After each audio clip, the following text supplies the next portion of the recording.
విగ్రహాలను పూజించి ఆలయం నిర్మాణం చేసిన పెద్ద సంతోషం. అదే ఇంతకుముందు కూడా ఇక్కడ ఏముండే అమ్మ అంటే పూర్వకాలంలో అట్లా ఉండేది. పూర్వకాలంలో ఇప్పుడు మశాన వాటికి అని ఒక సూచన, కొందరు చూసిన వాళ్ళు కూడా ఉన్నారు. ఇప్పటి మనం ఏం చేస్తాం, మన ఇంటి పక్క కష్టం ఇల్లు మీద పొగత్తుందో అదొస్తుందో మనం అనుమానాలు వాస్తవంగా అవునా కాదా. కాబట్టి శివుడికి అలాంటిది ఏం లేదు. అక్కడనే శివుడు అక్కడనే కాస్తాం 24 గంటలు కాలుతూనే ఉంటాయి.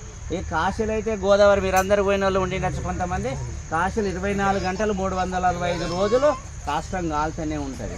రాత్రి 12 గంటలకు ఎవరైతే శవం ఉంటుందో అది మంచి కాల్చి తలారివాడి వెండి గిన్నెలు తీసుకొచ్చి శివుడికి భస్వం పెట్టి అప్పుడు ముగింపు చేస్తారు, గుడి బంద్ చేస్తారు. ఒక 2 గంటలు, మళ్ళీ 3 గంటలు 3:30 గంటల నుంచి మళ్ళీ గుడి తీస్తారు.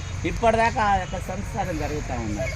కాబట్టి జాగలో ఎలాంటి దోషం లేకుండా చేసే విధానం వాస్తు ప్రకారంగా చేసుకుంటే సరిపోతుంది.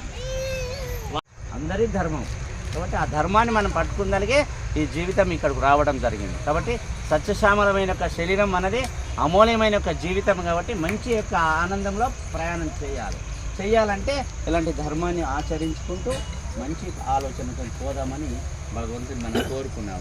అది సత్యాలు. హర హర మహాదేవ్.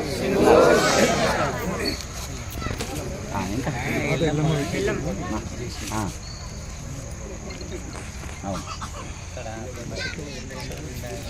ఓకే.